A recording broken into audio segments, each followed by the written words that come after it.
اللہ تعالیٰ نے قرآن مجید میں دو چیزوں کو جہنم کا ایندھن کہا ہے، انسان اور پتھر۔ مفسرین کرام نے پتھر کے جہنم کا ایندھن بننے کی متعدد توجیہات بیان کی ہیں۔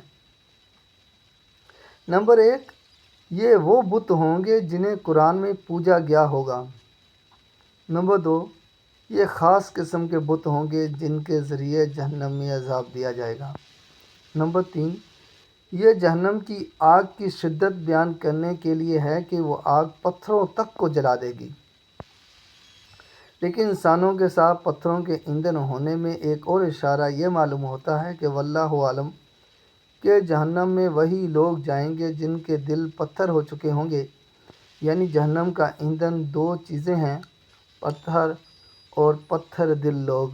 اس کی تائید قرآن کے سیاق اور احادیث نبوی سے بھی ہوتی ہے۔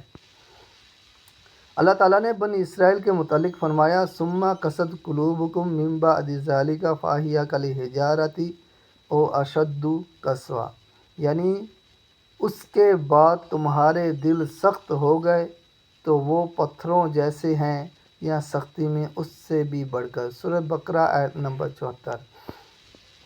اور سیدنا عبداللہ بن مسعود رضی اللہ تعالیٰ عنہ سے روایت ہے کہ نبی کریم صلی اللہ علیہ وآلہ وسلم نے فرمایا الا اخبرکم بمن یحرم علی النار او بمن تحرم علیہ النار علی کل قریب ہین سہل، کیا میں تمہیں نہ بتاؤں کہ کون جہنم میں حرام ہے یا کس پر جہنم حرام؟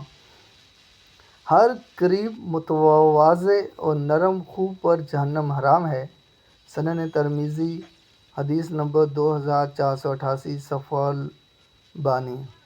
اس لیے اللہ تعالیٰ نے فرمایا فَوَيْلٌ لِلْقَاسِيَةِ قُلُوبُهُم مِّن ذِكْرِ اللَّهِ، ان لوگوں کے لیے ہلاکت ہے جن کے دل اللہ کی یاد سے سخت ہیں۔ سورۃ زمر آیت نمبر 22۔